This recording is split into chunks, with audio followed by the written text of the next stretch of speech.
Good morning po sa inyo, Sir Fred, at sa inyong mga tagapakinig. Yan, klarong-klaro po ang video, klarong-klarong audio. Yan tayo.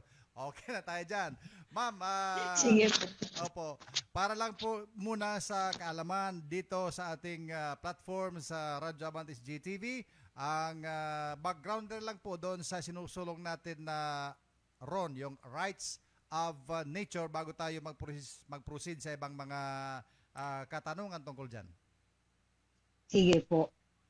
Yung Philippine Miserior Partnership, kasama po ng CBCP Nasa Caritas Pilipinas Opo. at iba pang mga grupo, ay naglunsad po ng kampanya para kilalanin ang karapatan ng kalikasan o yung to recognize the rights of nature dito po sa Pilipinas sa ilalim ng batas.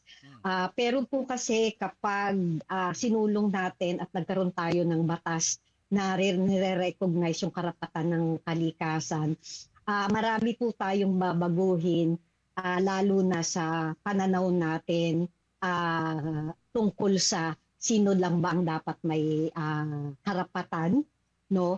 At ano ba talaga dapat ang tingin natin sa kalikasan. So noong 2018 po ay naglunsad kami ng campaign, tapos nag-file po kami ng bill to recognize the rights of nature sa noong 2019, ito after 2018. Opo. Recognize the rights of nature sa ating kongreso. At ngayon ay naka-file yan. So mayroong kaming yung kampanya ay dahil panawagan ito sa pagbabago ng pagtingin natin sa kalikasan.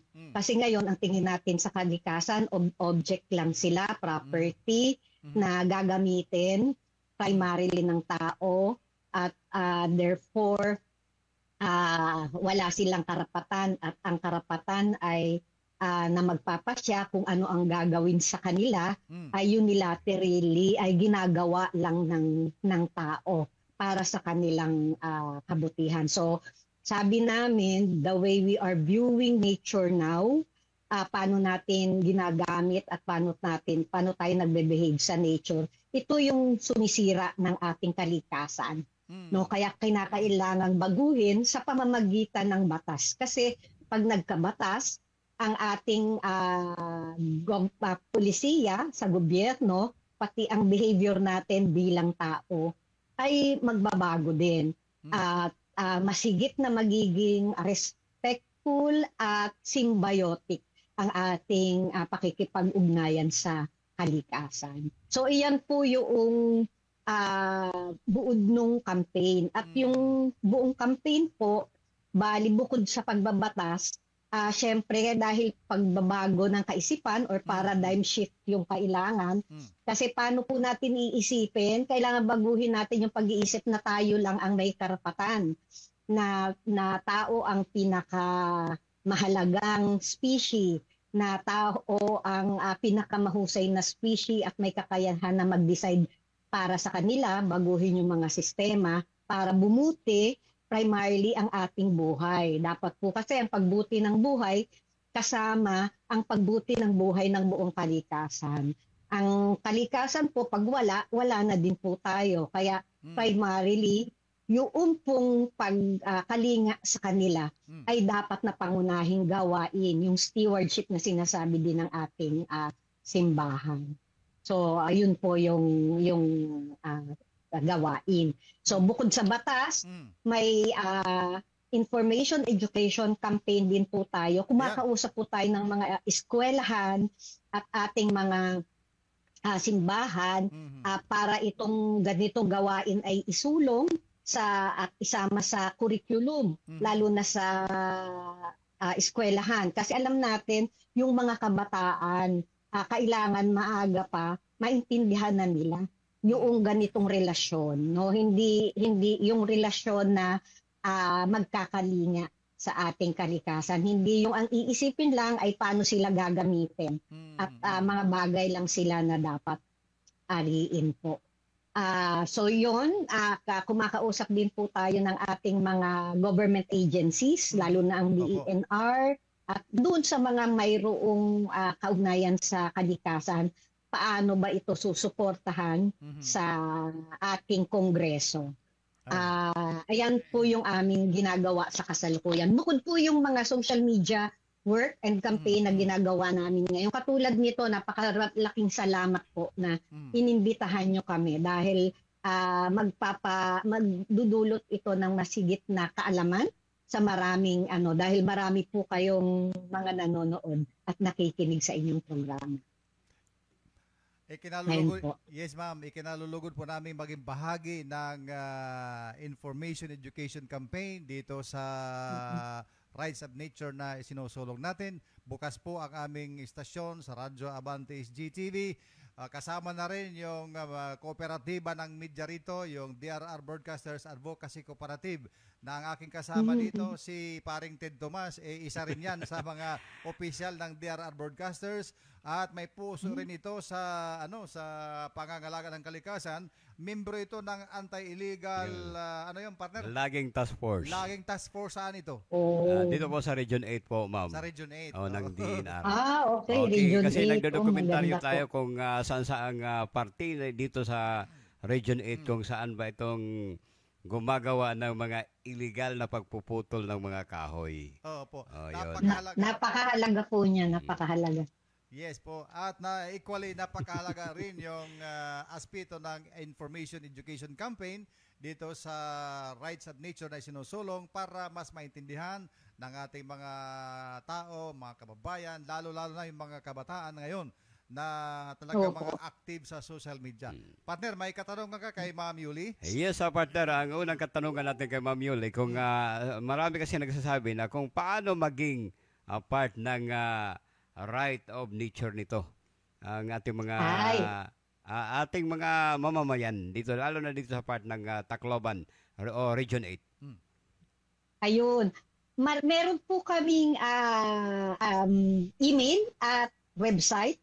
Gayon din pong Facebook account. Pwede lang po kayo dong mag-message. Magbigay po ng inyong email at pangalan or contact details. At mag-i-email po kami sa inyo para i-invite kayo. Bali po pag nag-volunteer or gustong mag-member, meron po kaming orientation na ibinibigay. Para syempre alam po kung ano yung ating kabuuan ng ating kampanya.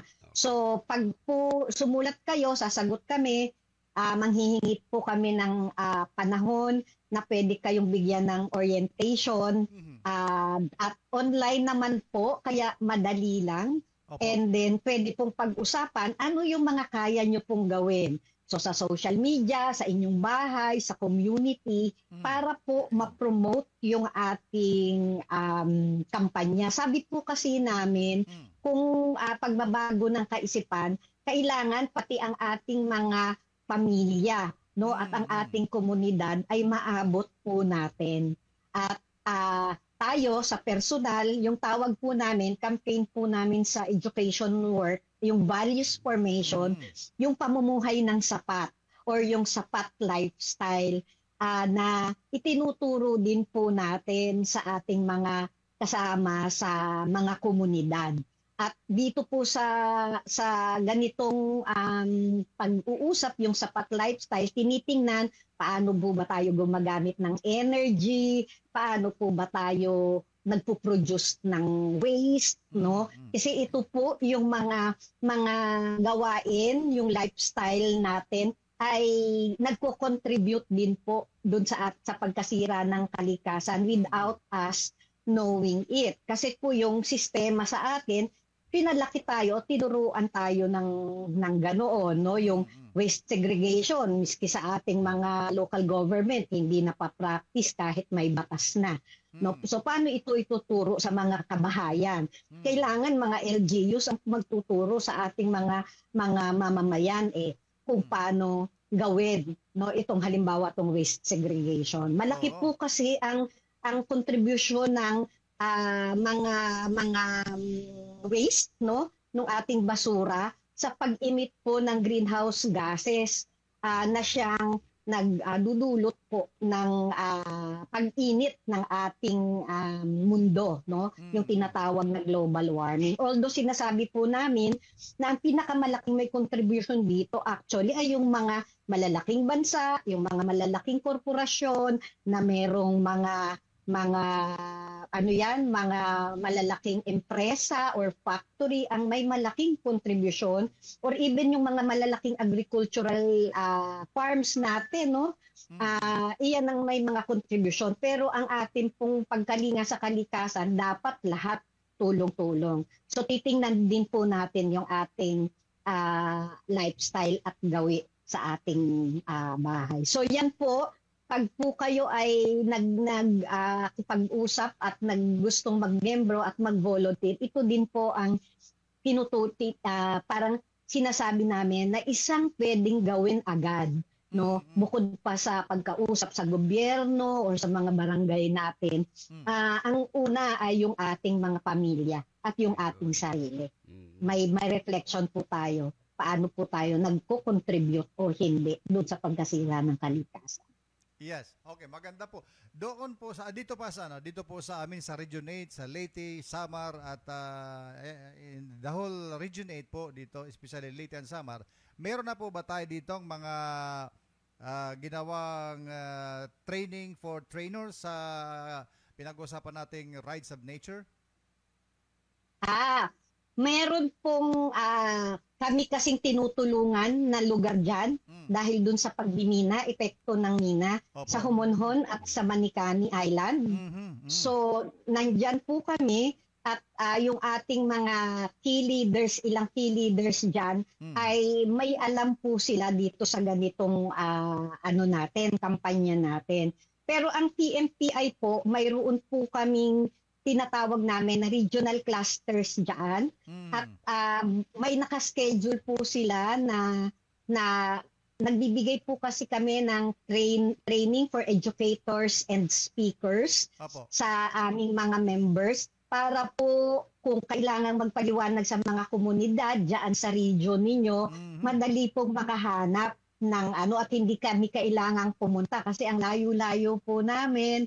So yung pong travel sa eroplano ay nagko-contribute din sa greenhouse gas, kaya as much as possible gusto po namin yung mga nasa local ay kaya din pong mag-explain or magpaliwanag ng ating advokasya. So meron po tayong mga, in fact po kinausap namin ang Giwan Sangguniang Bayan kasi nagpapatulong po sila sa amin na i-review yung environmental code ng Giwan. So may isang session po sila na inimbitahan nila kami at nagbigay kami ng orientation. Tapos pagkatapos po noon ay nag-usap na may mga technical working group na gagawin para i-review yung kanilang environmental code. Pero hindi pa po nag-prosper, so baka kailangan po naming balikan sila kaya hinggil dito. So yun po, kaya maganda po, nandiyan sa Region 8, lalo yung itong radyo nyo ay makakatulong. Baka mananawagan din tayo yung nakalimutan ko yung yung key, yung Sangguniang Bayan na Vice Mayor. Vice Mayor Veronica Cabacaba. Hindi yung pong lalaki po yung yung first first councilor. First councilor, yung nakausap po namin. Hindi ko lang yata Bagro ang apelyido niya, parang yun po. At least may sila, may willingness na sumuporta dito sa Rights of Nature ay nagpapatulong na nga para maayos ang kanilang ordinansa. Opo. So babalikan po natin sila, baka po makatulong din kayo. Opo, pwede. At may po dito, may isang tanong po dito din kung na pag-usapan yung PNP ay paano daw din po sila magiging part o makakatulong sa PNPI. Opo. Sa Philippine Missouri Partnership po, membership po namin ay organizations. So kung may organization na gustong sumali, gano'n din po, may letter of intent na ipapadala sa aming mga clusters kasi ang operation po namin may regional clusters kami. So magiging member po sila ng region, katulad po sa Region 8 may Eastern Visayas ano po kami cluster. So dito kung mga taga Eastern Visayas po kayo, dito po namin kayo ire-refer. So magsusulat lang po kayo sa amin secretariat at pnpi.org.ph ng sulat na gusto nyo pong sumama bilang miyembro at magpadala lang po ng mga kaukulang dokumento na nagpapatunay na kayo ay nag-i-exist. Tapos po,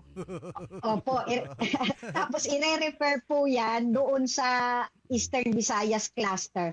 Malamang po ay imbitahan kayo sa meeting para magpaliwanag. So sila po ang siyang mag-approve ng inyong membership. Ayun. And then mai-inform po kami sa national office ng bagong miyembro sa Eastern Visayas. Alright. Ganun po. Yeah, kasi may pagkakalang po meron maraming dito sa Eastern Visayas ang mga organization na nangangalaga rin at nakikipaglaban, nagkakampanya, para sa ating kalikasan. Kaya mahalagang malaman nila yan na pwede pala sila maging bahagi ng malaking organization ng PNPI para sa isang purpose, yung pangangalaga ng kalikasan. Tama po. Maganda pong sama-sama at sabay-sabay sa gawain para mas malaki po ang impact. Ayan, partner. Kanina ka pa turo dyan sa tanong mo talagang Alam mo partner, alam mo maganda po ang mga ang mga programa ng PNPI, no? Karagdagang tanong lang ma'am, kasi may mga mamamayan tayo po na nakikinig ngayon dito, no? Na nakikinig at nanonood dito po sa programa ng Atras Abante. Alam mo naman na ang nila bilang simpleng mamamayan, no? Bilang simpleng mamamayan, ano po ang dapat nilang gawin para makatulong sa programang ito, lalo na itong pagpaintindi nitong right of nature. Opo. Ang kagaya po ng sabi ko kanina, ang pangunahin po na gusto nating mangyari ay mamulat or magkaroon tayo ng buhay na kung saan nirerespeto po natin yung ating kalikasan. So paano po ba ito sa aktual kung gusto nyo immediately ay pwedeng gawin? Iyon po yung sabi ko kanina. Baka titingnan po natin kung paano tayo namumuhay. So halimbawa po, kasi ang pagbili ng napakaraming mga gamit na nagiging sanhi din ng waste, halimbawa, o yung use ng plastic, halimbawa po. Opo, pwede pong maging desisyon ng mga individual na pamilya na hindi nagagamit niyan or paano ito marireuse. Pwede po yung waste segregation. Nagsisegregate, no? Kaya lang kailangan sabihin natin sa mga LGUs natin na ganun din dapat ang pagkuha ng basura. Kasi ang nagiging problema po, magsisegregate sa family, pagdating naman ng mga kumukolekta ng basura, pagsasama-samahin lang din po ulit. Exactly. No? Exactly. Nangyayari po yan. Yun po. Kaya po mahalaga din na kung tayo ay nakikipag-usap at sumusulat sa ating mga local government na sabihin i-practice talaga yung waste segregation. Or yun pong pagtatanim ng pagkain sa bakuran. Pagtatanim ng puno. Kasi ito pong mga ito, yung pong alam po natin na mas maraming halaman ay mas marami pong kumukuha ng toxic substances or yung carbon halimbawa dahil ng na siyang nagpapainit ng ating mundo. So mas maraming halaman, mas maraming puno, kaya marami pong nagtatanim ng puno eh. Kasi sila po yung pwedeng kumuha ng mga carbon na napupunta sa hangin, na siya ang magpapalinis ng ating hangin, no? So, yan, pagtatanim at kung meron din po tayong mga pagkain na gulay na itinatanim, nakakatulong din po iyan. Kasi ngayon po ang nangyayari, yung transport ng mga pagkain, international and local, syempre po merong gas at energy na binoburn. So ano din po yan nagko-contribute din po yan dun sa greenhouse gas natin. So kung hindi na kailangan mag-import o kumuha sa labas, sa atin na lang, di nababawasan yung emission ng greenhouse gases. Kaya sa mga farmers po, gusto namin talaga local. Tapos dapat ang gobyerno hindi masyadong nag-i-import. Dapat ang gobyerno tumutulong po sa ating mga farmers para magkaroon ng mas maraming produce. At dito na lang locally, mas konti na lang yung travel na nagagawin. Kasi kung ano ka ng bigas, ano po yun, dagdag po yun sa greenhouse gas emission kasi ang layo ng tinatravel papunta sa atin. So yan po, tingnan din po yung paano tayo gumagamit ng tubig, no? So paano po tayo nagpo-produce ng waste? Actually, ang isa pong problema ngayon ng mundo, food waste. Ang dami po sa mga malalaking bansa, ng daming tinatapon na pagkain. Yun. Kaya ayan po, sa buhay natin, titingnan din po natin yan dahil pwede tayong makakontribute by just ensuring na hindi tayo nagpo-produce ng maraming food waste or maraming basura mismo. Sana sa mga sa mga in-encourage namin halimbawa sa aming mga organizations na kapag may event sila, hindi po sila gagamit ng mga disposable. Maghugas po tayo. Kasi gusto lang natin comfort, 'di ba? Kaya iyang tapo ng mga plastic spoon, fork, gusto dati or ang tawag diyan plates. Ginagamit natin sa mga events natin, no?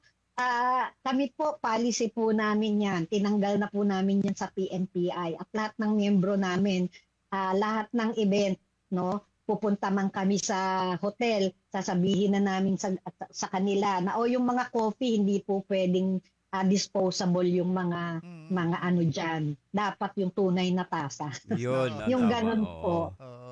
Opo. Alright. Ayun. Maganda 'yan. Alam mo ma'am, natawa ko doon sa segregation ng mga basurero dito. At may kwento ko lang dito sa Tacloban, by the way, meron kaming meron kaming existence ordinance na bawal na ang paggamit ng plastic. Plastic ordinance, bawal na yung paggamit ng plastic, yung mga cellophane, pero meron naman single use po. Opo. Meron din namang ina-allow na cellophane yung biodegradable daw. Parang natutunaw. Pero yun. lahat na halos, maski bibili ka ng manok, linalagay na sa sa papel na supot. Yun dito sa Tacloban. Karamihan supot. Kukunti lang yung plastic. Isa maganda yon. Ang isa naman, ang challenge naman natin dito sa ating mga nakailangan i-educate din siguro itong ating mga basurero, mga garbage collector. Yun. And I think nangyayari ito kahit saan siguro. Alam mo yung mga sinabanggit mo kanina, yung mga sa mga bahay, magsisegregate ng basura, pagbubukod-bukurin, pero pag kinulikta naman nung basurero, pag-iisahin din doon sa truck, tapo doon sa truck. Tapos yung mga basurero, doon sa taas ng truck, halimbawa kung dump truck ang gamit nila, nagsisegregate din sila ng pwedeng ibenta, hindi may bibenta, walang kwenta at may kwenta ng basura. Actually sir, tama kayo. Kailangan yung hanggang dun sa basurero, alam. Pero kasi gobyerno ang key. No? Dapat pag nagkontrata sila, yung contractor nila, meron pong rules na ibinibigay. Actually, dito po, meron po kaming alam na magandang LGU practice na pwede po talagang gawin kung may political will ang mga local government. Okay. Ang Yun. Marikina po, ang Marikina City po, ganyan po sila. So may araw po nalalabas nila yung nabubulok lang. May Oo. araw naman na ilalabas nilang basura ay yung hindi nabubulok. Opo. So ibig sabihin po, nakasistema, no? Kaya lahat hindi nila ikokolekta kapag yung nilabas mo ay hindi dun sa tamang day. Oo. No? So, yung ganon. Oo. Kaya sabi ko, malaki po ang role ng ating mga Tama. leader sa lokal. Opo, sa Ayun. Tacloban meron din kaming ganun na ilalabas lang sa araw na ito yung ganitong basura. Yan. Itong mga nabubulok na basura, ganitong araw. Ang problema Yes. lang, ang gobyerno natin ay nagpapatupad ng ganyan mga batas ay hindi naman masyadong na-absorb at naintindihan at ginagawa ng ating mga households, mga bahay. Yun po, Oo, yun ang yan. problema. Oo. Kasama po yun sa role ng gobyerno na bigyan ng information Oo. steadily, regularly Opo. ang ating mga mamamayan. Kasi minsan po gagawin, isang beses lang. Oo. Pero ang education po hindi po agad nakukuha sa isang bigay lang Oo, oo. Dapat tuloy-tuloy po yan. Oo. May malaging paalala, may leaflet na ibibigay kayo from time to time Oo. para naaalala po ng ating mga mamamayan. Kasi nga, ang ating mga mamamayan natuto na dun sa perspective na okay lang yan Pinalaki tayo na yun, ganun lang. Pwedeng ganun yung gawin. Yan, malaking trabaho pa talaga ito. But pag tuloy-tuloy ay mas magiging madali. Ma'am, dito po sa Opo. meron pa tayong na 10 minutes to go. At Sige po. dito po sa ating pagsusulong nitong Rights of Nature, ano po yung mga nakikita nating challenges? Kasi nagsusulong tayo ng isang batas. Ano po nakikita nating challenges sa mga dadaanan dito sa ating isinusulong na Rights of Nature na batas? Siyempre po, ang unang challenge ay yung pagpasa mismo. So, alam po natin na marami sa ating mga mambabatas ay nandoon sa business na kung malalaking business na kung Yun, saan na maaapektuhan yung kanilang mga business. But ang amin pong hino-hope makikita ng ating mga mambabatas na sa gitna po nung itong krisis natin sa ating planeta, yung ating ecological crisis, ay magkaroon po ng change of perspective and heart na makita nila na kinakailangang i-prioritize talaga yung batas na magpoprotect ng ating kalikasan.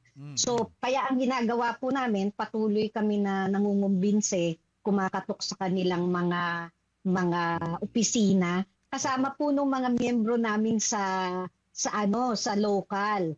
Kasi po ang assignment namin, yung halimbawa, yung mga nasa Eastern Visayas, ang kailangan nilang kausapin yung kanilang kongresista, yung kanilang district representative para po suportahan yung ating batas. So iyan po yung nakikita naming challenge. Pangalawa, yung pong kailangan po kasi natin, sabi natin kung paradigm shift, talagang pagbabago ng kaisipan ng tao. So, kailangan nung maipaliwanag sa maraming mamamayan na yung relasyon po natin sa kalikasan ngayon, the way na tinitingnan lang natin sila as mga bagay, property at mga para lang sa ating gamit, ay iyon po yung sumisira ng ating kalikasan. Kaya po ang gusto naming mangyari sa ating mga eskwelahan, maisama ito. At ngayon po actually meron kaming victory na sineselebrate kasi po sa UP Los Baños i-offer na po nila yung Rights of Nature course. Wow. At free po ito. Actually, pwede po kayong mag-enroll Thank you. by December. Opo, by December, yung Rights of Nature course po ay ma-open na. So, ang hope namin, mas maraming mga tao yung matuto para sa pagbabago ng pananaw, paano ba natin gagamitin ang ating kalikasan, no? At ma-realize natin na sila po ay konektado sa atin. Kapag po kung anong ginagawa natin sa kanila ay ay sa atin din po iyon babalik. Kung minsan nga po sinasabi din po natin na in fact kapag po nawala sila, syempre tayo rin po ay maaring mawala. Yun. Hindi po ba? Oo, Opo, kasi bago pa tayo, sila muna at sila ang nagbigay sa atin ng buhay. At kung mapuputol yung ganong klaseng relasyon dahil nasira sila o mawawala sila, mawawala din po, maaari din po tayong mawala. So marami naman pong efforts na ginagawa, kaya marami pong efforts na ginagawa tayo para mapigilan po at matigil po yung ganitong uri ng paninira, no, pag-violate ng kanilang mga karapatan. So yun po yung isang challenge, yung mismo tayo, yung mismong society, kasi po yung perspective ng utilitarian gamit lang sila ay embedded sa ating system, no, sa ating sistema. Dala-dala po natin iyan. So massive education campaign sa mga ng school. Pero gusto po namin sana ma-reach yung primary school. May effort din po tayo sa mga eskwelahan na mas mga pambata, yung mga elementary natin. Para yung ganitong kaisipan ng pagiging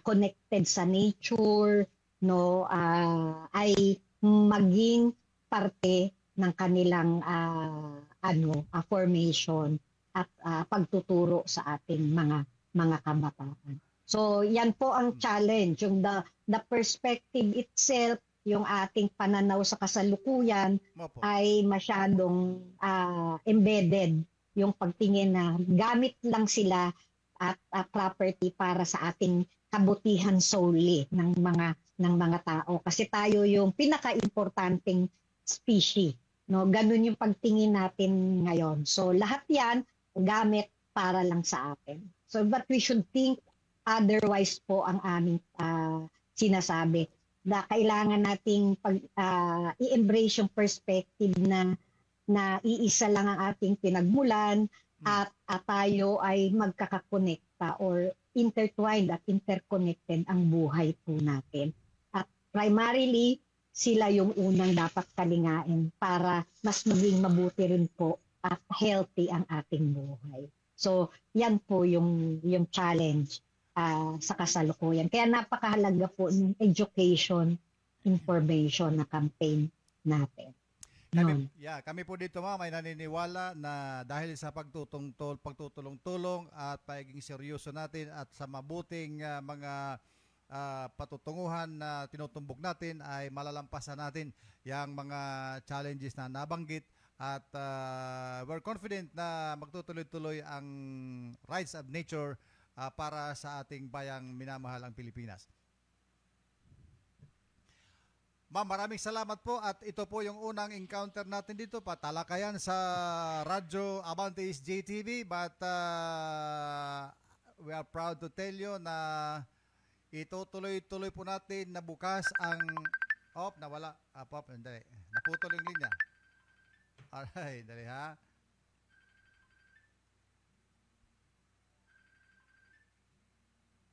Naputol yung linya. Hello? Francis? Nawarahi mamahali niya. Dali ha. Sandali po. Oo. Sandali ma'am ha. Sandali. Nawala po tayo, nawala po tayo sa system. Oo. Dali. Magre-redial po kami. Ayun na. Ayun na. Alright. Sige. Ayan, okay. Nandyan na ulit si ma'am. Pasensya na siguro naputol na tayo doon sa messenger call. Anyway ma'am, sinasabi ko po kanina na patuloy po naming magiging bukas ang Radyo Abantes GTV sa PNPI at sa Rights of Nature campaign para mas mabigyan impormasyon, mapalawak ang kaalaman ng ating mga tao dito, especially sa Region 8 at maging sa buong bansa na rin. Maraming salamat, ma'am, at I'll give back the line to you for parting shots before we go. Opo. Maraming salamat po ulit sa pagkakataong ito na ibinigay niyo sa amin na maibahagi yung ating campaign. Salamat po sa mga nakikinig at nanonood sa inyong programa. Sana po ay patuloy po tayong makinig at matuto dito sa ating sa pamamagitan ng programang ito. At sa pagbalik po ninyo sa inyong mga lugar ay ma-share po ninyo ang mabuting balita, kumbaga, at mai-share po ito hindi lang mai-share po ito sa inyong mga komunidad, sa inyong pamilya, at kung kaya po sa ating mga local governments, kasi yan po yung kaya nating puntahan. Ang may primary responsibility po para pangalagaan ng ating kalikasan ay yung mga nasa power. So sila po ang may mas malaking role para pangalagaan ng ating kalikasan. Pero lagi namin sinasabi na ang pangangalaga sa kalikasan, kasama po dapat tayong lahat. So yung ating pong buhay o pamumuhay ay patuloy na magbunga ng isang kapaligiran na maganda, healthy, at therefore kapakipakinabang para sa lahat ng nilikha o sa buong sangnilikha. Maraming salamat po. Maraming salamat, ma'am, at you're welcome. Kaya mga kasangkayan, yung ating nakapanayam ngayon ay si Ma'am Yuli Isguera, ang ating pioneering advocate ng Rights of Nature at National Coordinator ng Philippine Miserior Partnership Incorporated. Tayo po magbabalik